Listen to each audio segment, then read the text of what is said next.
Meu nome é Renata Guiar, sou advogada em São Paulo e com muita satisfação estou aqui para que nós possamos discutir alguns dos temas relacionados à matéria de direito administrativo.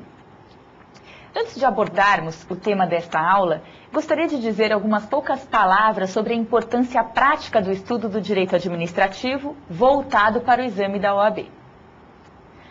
Algumas pessoas que se dizem menos familiarizadas com a matéria normalmente tendem a deixá-la de lado, dando maior importância àquelas que mais apreciam.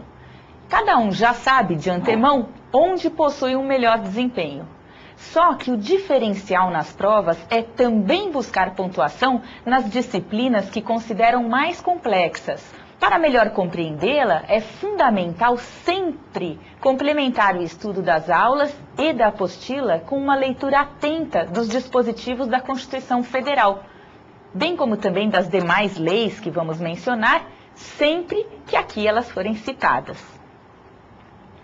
Outro aspecto importante que gostaria de comentar com vocês é o seguinte: o direito administrativo guarda uma estreita relação com outros ramos do direito, principalmente com os do direito público.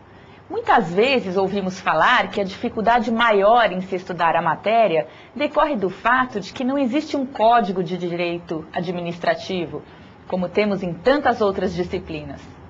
Isso, contudo, não faz com que ela seja mais ou menos complicada.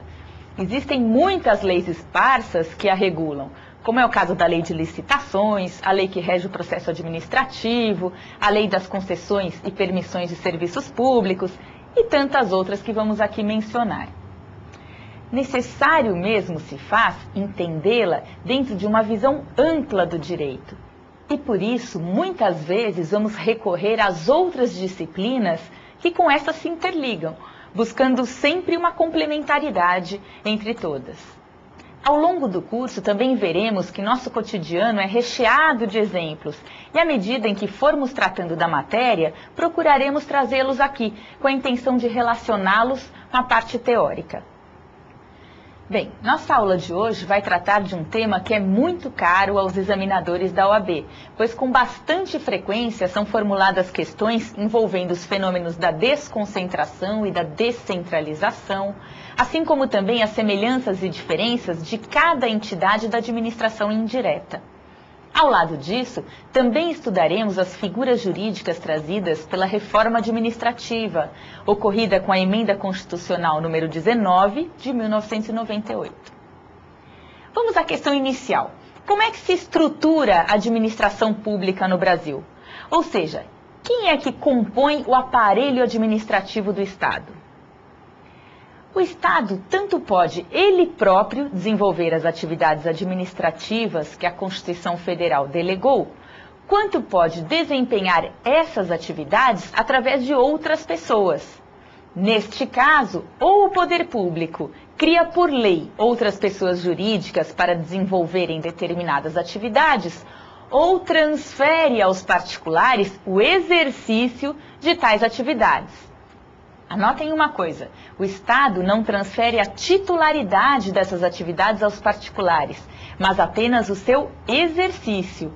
Ele, Estado, que é o titular das atividades que lhe são conferidas pela Constituição Federal, e só pode delegar o exercício se assim for autorizado por lei.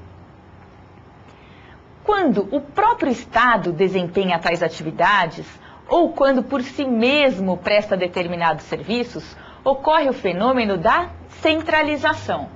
Nesse caso, ele atua diretamente por meio de seus órgãos. No entanto, o Estado, para melhor operacionalizar suas atividades e seus serviços, pode repartir no interior da mesma pessoa os seus encargos. Quando se diz que o Estado distribui internamente as competências, ocorre a desconcentração. Então, pela desconcentração, todos os órgãos e agentes continuam ligados por um vínculo de hierarquia, ou seja, por um vínculo de subordinação. Em resumo, a desconcentração é a distribuição interna de competências na mesma pessoa jurídica. Para ficar mais fácil a compreensão, poderíamos assim representar a desconcentração. Vejam o quadro demonstrativo. Imaginem que exista a União Federal. E a União, ela pode, através dos ministérios, desconcentrar as suas atividades, os seus serviços. E estes, por sua vez, também para melhor operacionalizarem as atividades, eles vão se subdividindo. Então, temos o Ministério da Justiça, que, por sua vez, cria um departamento para cuidar de determinado assunto. Esse departamento é dividido nas várias divisões. Depois, estas são divididas em seções e, por fim, em setores, e assim por diante. Só que todos eles estão interligados. Muito bem. Por outro lado, quando o Estado desempenha as atividades ou presta serviços através de outras pessoas, que deles são distintas, dá-se a descentralização. Assim, o Estado, ao descentralizar, atua indiretamente. Neste caso, estamos falando de pessoas jurídicas distintas. De um lado, tem-se a administração central e do outro, a pessoa jurídica descentralizada, que por lei vai assumir determinados encargos. Quando ocorre a descentralização, não há nenhum vínculo de hierarquia entre a administração central e o ente descentralizado.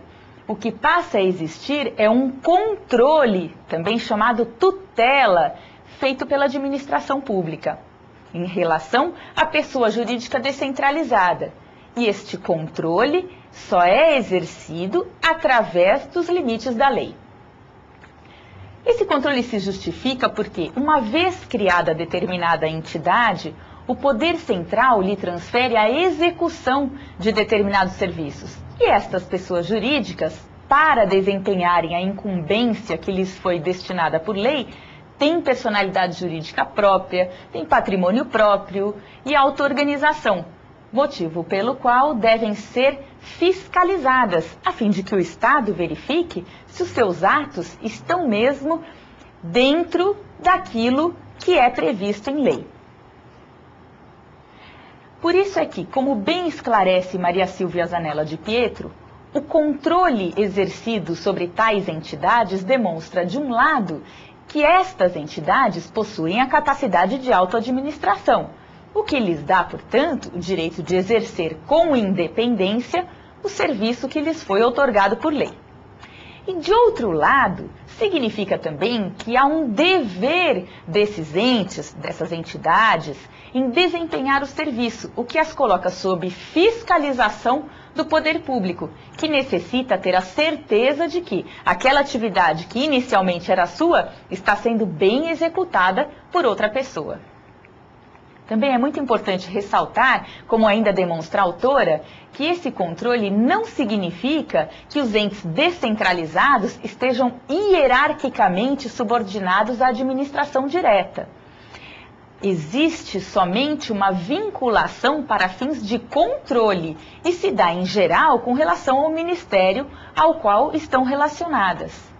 Esse controle, vejam, é oposto à hierarquia e refere-se ao poder que a administração direta tem de influir sobre a pessoa descentralizada. Já a hierarquia, que mencionamos anteriormente, existe independente de previsão legal e se relaciona dentro de uma mesma pessoa jurídica, ligando-se, à ideia de desconcentração. Através da hierarquia, o poder central dispõe de uma série de poderes, tais como o de dar ordens, o de rever os atos dos seus subordinados, o de avocar e o de delegar as funções. Isso tudo sempre dentro da mesma pessoa jurídica. Vejamos agora de que forma poderíamos representar a descentralização, através de um outro quadro administrativo. Então, nós temos, de um lado, uma pessoa jurídica e, do outro, uma nova pessoa que é formada por lei, ou seja, a lei autoriza a sua criação para que desempenhe aqueles serviços que antes eram desempenhados pelo poder central. voltamos à pergunta inicial. Como é que se estrutura a administração pública no Brasil em âmbito federal? De acordo com um decreto-lei antigo, que é o Decreto-Lei 200 de 1967, a organização administrativa da União foi dividida em administração direta e administração indireta. Acompanhem o quadro na tela. Então, nós temos como integrantes da administração direta os entes políticos, que são a União, os Estados-membros, o Distrito Federal, os municípios e respectivos ministérios e secretarias. Por outro lado, integrando a administração indireta, nós temos as autarquias, as fundações públicas, as empresas públicas e as sociedades de economia mista. Em relação à administração direta da União, para quem tiver curiosidade, hoje ela é regulada pela Lei 10.683, de 28 de maio de 2003, que se ocupa da organização da Presidência da República e dos ministérios. Porém, não vamos nos ater, a ela nesse estudo. O nosso foco é para os entes da administração indireta, que, como vimos, é composta por autarquias, fundações, empresas públicas e sociedades de economia mista. Para melhor estudarmos a matéria, vamos primeiramente verificar quais são os traços comuns aos entes da administração indireta, para depois diferenciar umas das outras entidades. Vejam lá, em relação aos traços comuns da administração indireta. Primeiro traço comum: possuem personalidade jurídica própria. Isso significa que todos eles são sujeitos de direitos e obrigações definidos por lei. Segundo traço: todos são criados e extintos por lei. Conforme dispõe o artigo 37, inciso 19 da Constituição Federal, nós temos que somente por lei específica poderá ser criada autarquia e autorizada a instituição de empresa pública, de sociedade de economia mista e de fundação, cabendo à lei complementar, neste último caso, que é o caso da fundação, definir as áreas de sua atuação.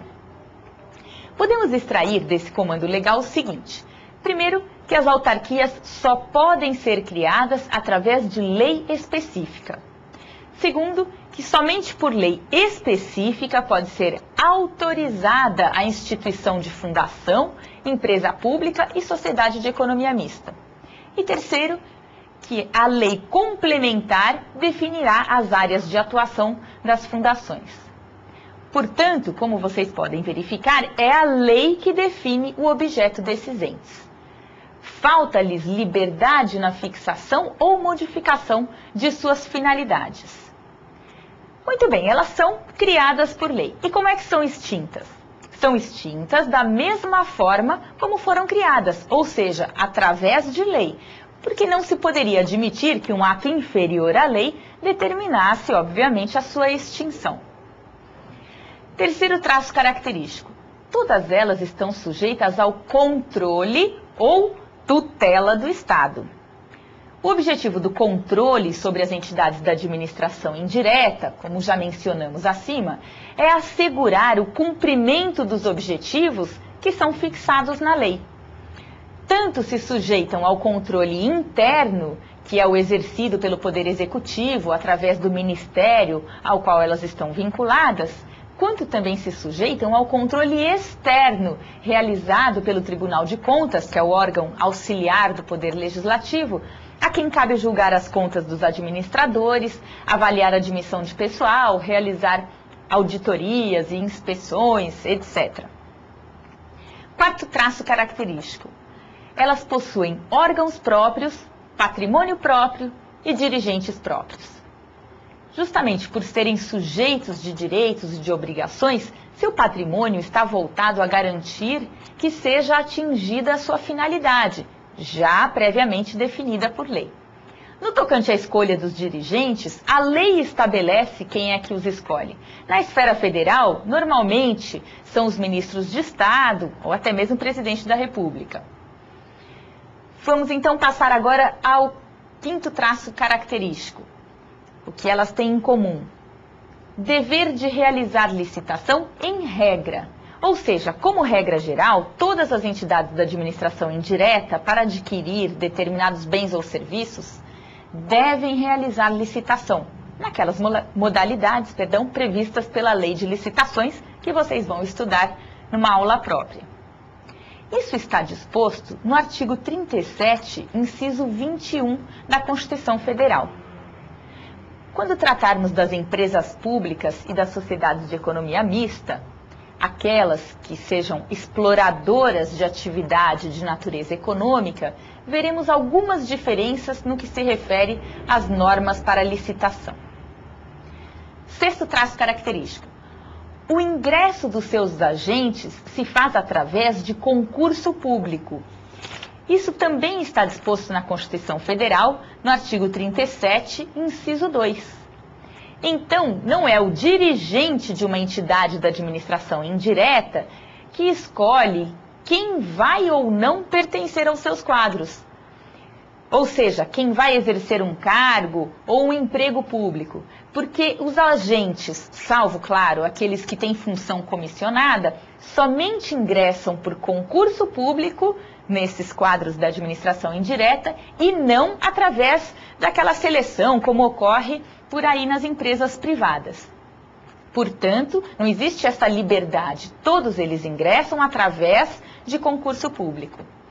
Sétimo traço característico. Proibição de acumulação de cargo, emprego e função. Essa proibição está contida no artigo 37, incisos 16 e 17 da Constituição Federal. É bom lembrar que existe a exceção quanto a essa proibição referente ao inciso 16, pelo qual é possível acumular 2 cargos de professor, um cargo de professor com outro técnico ou científico e 2 cargos ou empregos privativos de profissionais da saúde com profissões regulamentadas. Fora esses casos, a regra é que não pode haver acumulação de cargo, emprego ou função. Oitavo traço característico. Regime dos agentes públicos. Como é que é o regime daquele pessoal que trabalha nestas entidades da administração indireta? Bem, em relação às autarquias e fundações públicas, o pessoal segue o regime estatutário. Existe uma lei federal, que é a Lei 8.112 de 1990, que instituiu o regime jurídico dos servidores públicos civis da União, das autarquias e das fundações públicas federais. Portanto, eles são servidores estatutários. Em relação às empresas públicas e sociedades de economia mista, o pessoal que a ela está ligado é regido pelo regime da CLT, ou seja, pelo regime trabalhista. Isso está disposto no artigo 173, parágrafo 1º, inciso 2 da Constituição Federal. Claro que mesmo para as empresas públicas e para as sociedades de economia mista, a própria Constituição derroga parcialmente a legislação trabalhista, porque dispõe normas que se aplicam a todos os servidores de maneira geral, tais como a necessidade de ingresso por concurso público, que acabamos de mencionar, bem como também a proibição de acumulação de cargos, empregos e funções. Nono traço em comum. Em relação ao mandado de segurança, será que as autoridades da administração indireta podem ser tidas como autoridades coatoras? A resposta é positiva. Podem ser tidas como autoridades coatoras, de acordo com o que dispõe o artigo 5º, inciso 69 da Constituição Federal. Por isso, se esses dirigentes, se essas pessoas ferirem direito líquido e certo, podem ter que prestar informações no mandado de segurança como as coatoras. 10º, em relação à ação popular, é cabível a ação popular contra todas as entidades da administração indireta? Também vamos responder afirmativamente. É possível, sempre que elas praticarem ato lesivo ao patrimônio público, à moralidade administrativa, ao meio ambiente e ao patrimônio histórico e cultural, de acordo também com o que preceitua o artigo 5º, inciso 73 da Constituição Federal. 11º. E em relação à ação civil pública? Em relação à ação civil pública, também todas as entidades da administração indireta têm legitimidade ativa, ou seja, elas podem propor ação civil pública para proteger o patrimônio público e social, o meio ambiente e outros interesses difusos e coletivos. Mais um traço característico, 12º, responsabilidade por danos causados a terceiros. Bom, aqui vamos ter que fazer uma distinção entre as prestadoras de serviços públicos e as exploradoras de atividade de natureza econômica. Atenção para um detalhe. As pessoas jurídicas de direito público e as de direito privado, que sejam prestadoras de serviços públicos, têm responsabilidade objetiva, nos termos do artigo 37, parágrafo 6º da Constituição Federal. Assim, se elas causarem prejuízos a terceiros, independe de comprovação de dolo ou culpa desses terceiros para que estas entidades sejam obrigadas a indenizar. Já as exploradoras de atividade econômica não têm responsabilidade objetiva, mas respondem nos termos da lei civil.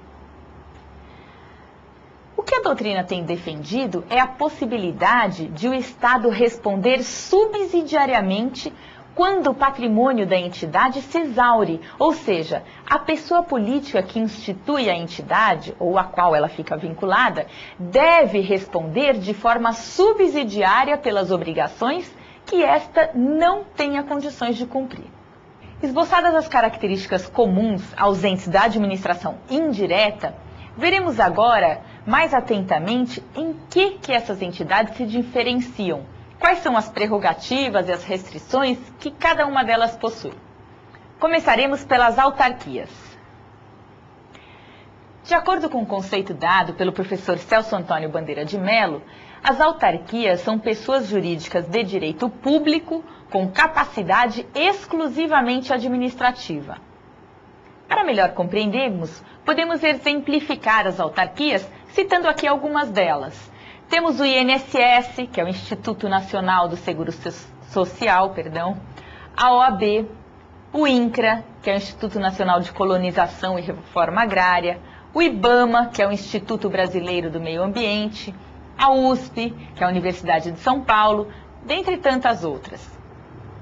É importante destacar que as autarquias são prestadoras de serviços públicos, cujo patrimônio é composto com capital exclusivamente público e são criadas para desempenharem atividade típica da administração pública.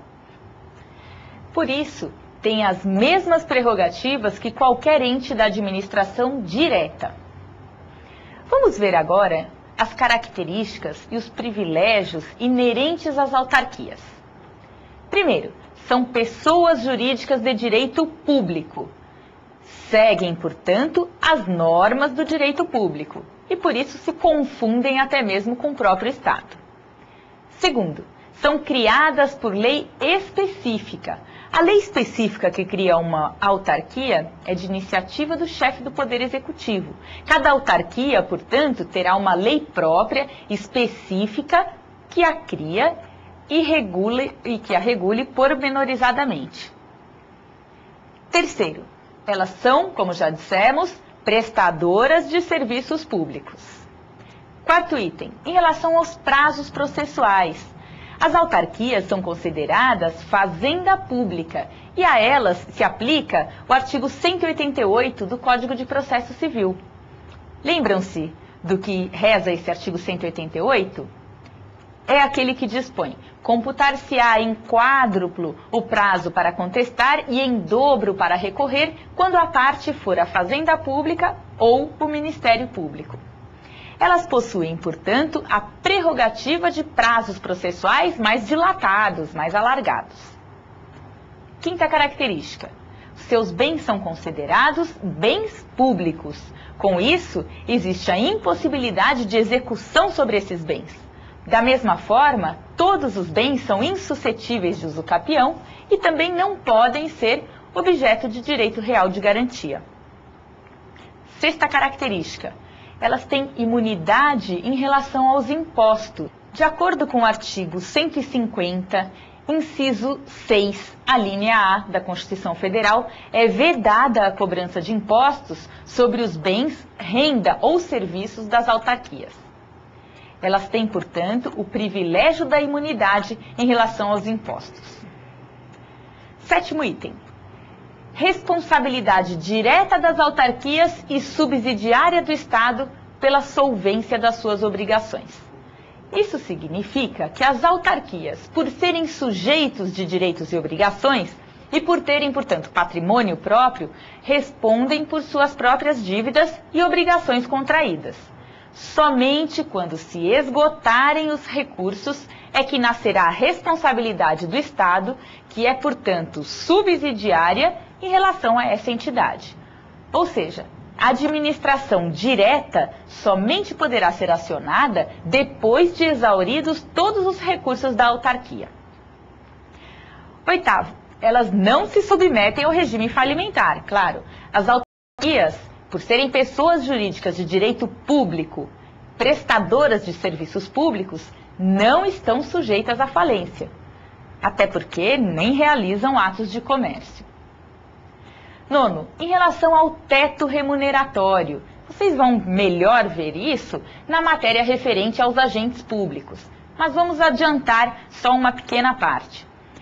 Os servidores públicos da administração direta, das autarquias e das fundações não podem receber remuneração ou subsídio maior do que aquele que é pago aos ministros do Supremo Tribunal Federal. Ou seja, o teto é o vencimento dos ministros do Supremo Tribunal Federal. 10º, competência para julgar as ações de que seja parte. Muito bem, em relação a uma autarquia federal, claro, é da Justiça Federal a competência para julgar as ações em que são partes, portanto, todas as autarquias federais. Isso está disposto no artigo 109, inciso 1 da Constituição Federal. Vistas essas características das autarquias, passemos então ao estudo da outra entidade da administração indireta, que é a fundação pública. As fundações públicas são pessoas jurídicas de direito público voltadas à prestação de serviços públicos com capacidade administrativa.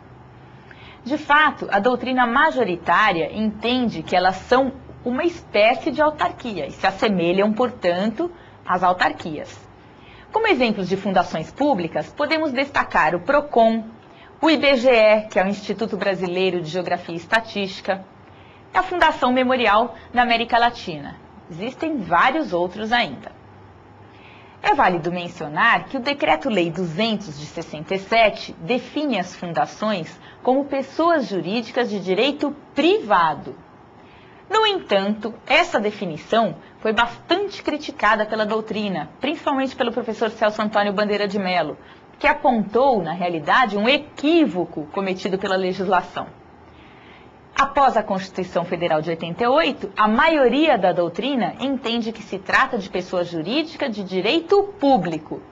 E, nesse sentido, também já se pronunciou o Supremo Tribunal Federal. Trata-se de um recurso extraordinário, que é o recurso 127489 do Distrito Federal, relator ministro Maurício Correia, publicado no Diário de Justiça do dia 6 de março de 1998.